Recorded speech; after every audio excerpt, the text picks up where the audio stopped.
Faith through the storm, unwavering presence in business and life. Have you ever found yourself crying before a meeting? Or maybe you've smiled through a presentation while your world was crumbling behind the scenes. That moment when you're expected to perform, to deliver, to be excellent, but inside you're hanging on by a thread. I recently had the privilege of interviewing Irene Taylor, whose insights on faith, resilience, and authentic leadership left me profoundly moved. Irene isn't just another business consultant, she's a revolutionary force reshaping how we understand the intersection of spirituality and entrepreneurship. Her work has transformed thousands of lives, particularly among Black women business leaders who've been taught that vulnerability is weakness and exhaustion is just part of the journey. What struck me most about our conversation wasn't just her wisdom, but how her work has created ripples of transformation for Black women entrepreneurs navigating the complex intersection of ambition, wellness, and faith. We all face storms. Some are gentle drizzles that dampen our day, others are Category 5 hurricanes that threaten everything we've built. But what if I told you that the storm isn't what defines you? What if the real story isn't about the wind and waves, but about who stands with you in the midst of them? When I asked Irene about sustaining vision through difficult seasons, she shared something that stopped me in my tracks. God's presence is unwavering, even when everything else is shaking, not as a platitude, but as lived experience.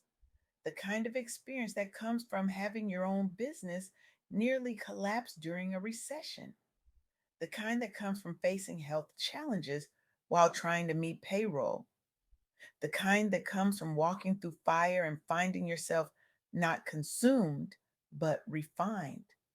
This isn't just spiritual talk. This is practical business wisdom that rarely makes it into MBA programs or leadership seminars. Yet it's the hidden foundation beneath some of the most resilient entrepreneurs I've encountered. Take Cassandra Hill, founder of Holistic Living Consulting.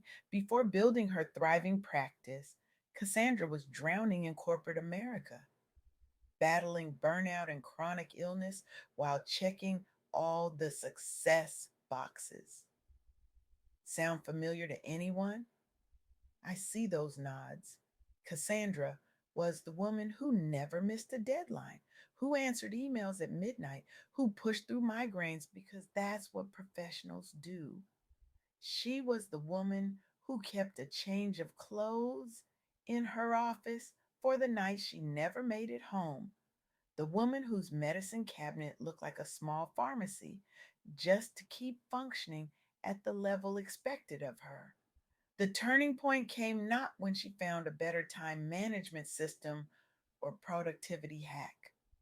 It came when she recognized that her wellness wasn't optional, it was essential stewardship of her God given purpose. I was treating my body like it was disposable, she told me during our research, like I could just push through anything because the work mattered more than the worker. It took me collapsing in a board meeting, literally falling to the floor, to realize this wasn't sustainable. And in that hospital bed, I heard God more clearly than I had in years. I gave you this body as a temple, not a machine. That mindset shift from seeing self care as selfish to seeing it as sacred transformed not just her health, but her entire business model. Today, her consulting firm helps hundreds of clients shift from survival mode to sustainable success through wellness plans rooted in biblical principles. But here's what's fascinating: when Cassandra speaks about her journey, she doesn't gloss over the hard parts. She doesn't pretend the transition was instant or easy. She talks openly about the days when faith felt like a whisper against a hurricane, And that transparency, it's magnetic.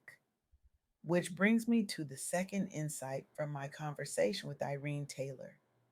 Transparency builds community strength.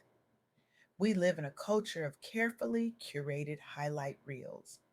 Especially in entrepreneurial circles, there's pressure to project constant confidence, growth, and success.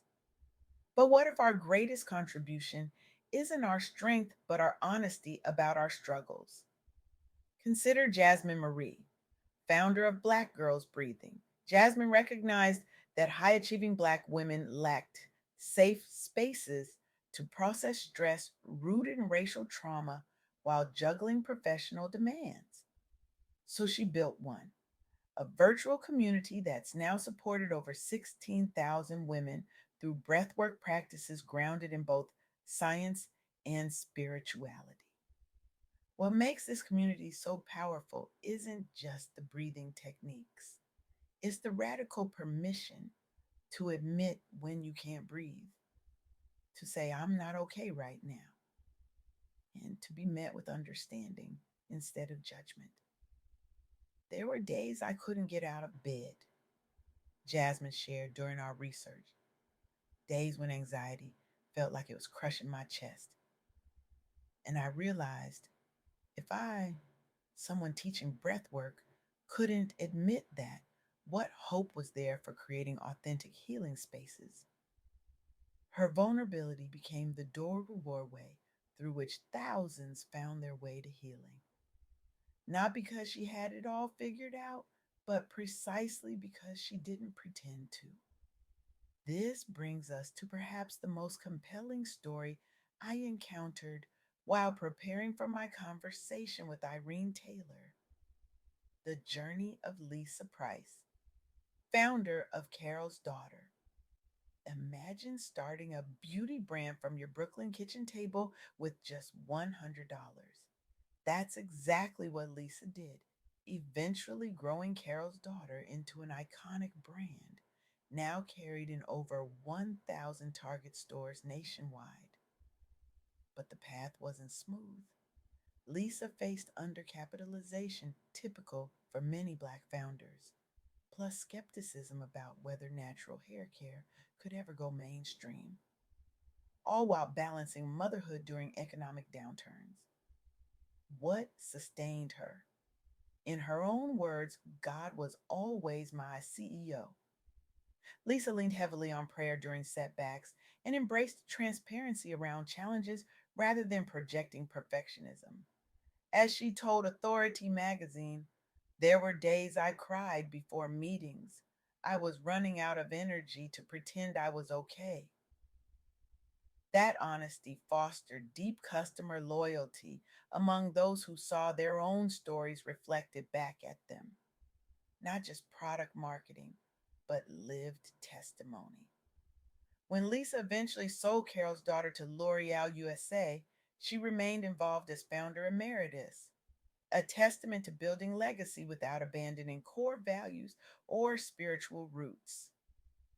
These stories illuminate the third key insight from my conversation with Irene Taylor.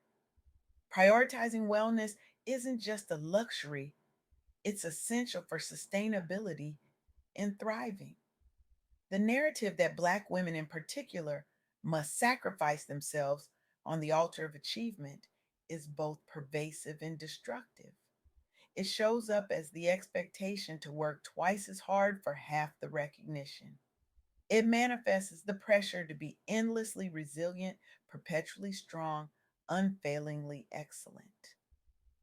But what if true excellence includes knowing when to rest? What if leadership includes modeling boundaries? What if success includes sustainability? This isn't about abandoning ambition.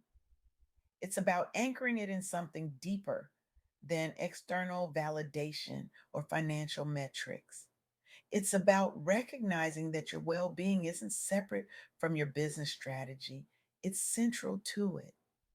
As Irene Taylor emphasized in our conversation, embracing faith based self care means viewing your body, mind, and spirit as interconnected gifts to be treasured, not resources to be depleted.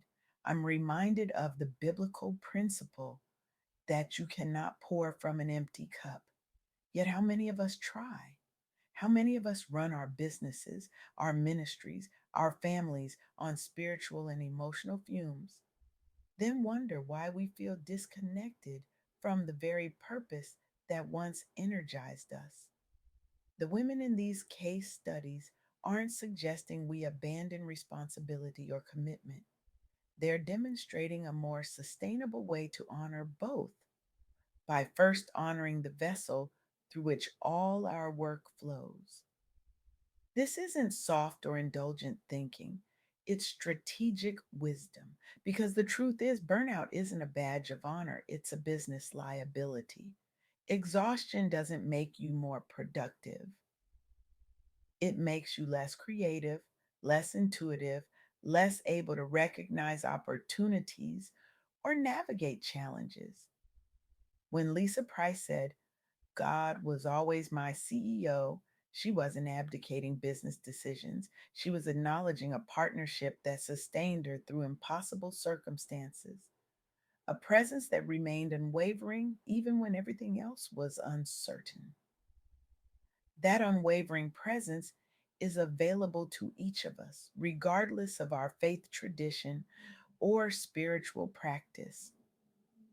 The invitation is to remember that we are never truly alone in our struggles, that there is a wisdom and strength beyond our own that we can access, especially in our most vulnerable moments. So I challenge you today, what would your business look like if it were built not just on profit margins, but on unwavering presence? What would your leadership style reflect if it embraced both ambition and authenticity? How might your impact multiply if you allowed yourself to be both powerful and vulnerable? The world doesn't need more burned out visionaries. It needs leaders who understand that their greatest strength lies not in appearing invincible, but in being courageously human. Leaders who recognize that the divine partnership available to them is their ultimate competitive advantage. Starting today, choose one area where you'll invite this unwavering presence more fully into your work. Perhaps it's beginning each day with reflection before diving into emails. Maybe it's creating space for honest conversation with your team about struggles alongside successes. Or perhaps it's simply acknowledging your own humanity, your need for rest, for community, for something greater than yourself to lean on when the storms come, because they will come. But when they do, you'll remember what Cassandra, Jasmine, and Lisa discovered, that the storm isn't what defines you, it's who stands with you in the midst of it. And that presence, steady, unwavering, divine, is what transforms mere survival into truly extraordinary impact. The question isn't whether you'll face storms in your business and life. The question is whether you'll face them alone. Today, I invite you to choose differently, to build differently, to lead differently. Because when we anchor ourselves in something greater than our own strength, we don't just weather the storms, we harness their power to change the world.